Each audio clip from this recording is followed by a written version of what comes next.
lawmakers are in the middle of the second special session for the legislative season. Governor Abbott called for the first and now second session to tackle property taxes.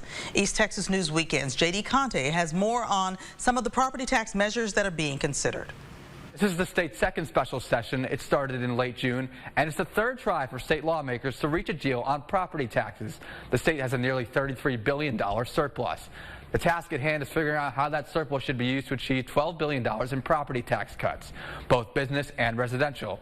One part of a Senate plan calls for the state homestead exemption to be raised from $40,000 to $100,000, lowering the amount a home can be taxed to pay for public schools.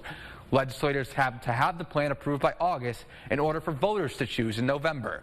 Another plan, tax rate compression, endorsed by both Governor Abbott and the House Speaker, gives $12.7 billion directly to school districts so they can reduce their tax rate. This favors wealthier homeowners and business and property owners. The Senate hasn't taken up that proposal yet. Some conservatives have proposed eventually eliminating the portion of school property taxes that pay for maintenance and school operations. Public schools worry that could lead to more cuts in an economic downturn. Other proposals are floating on both the House and the Senate floors with no clear direction on if they'll pass at this time. For East Texas Weekend, I'm J.D. Conte. Lawmakers have 30 days from the start of this second special session to pass legislation through, and the clock started June 27th.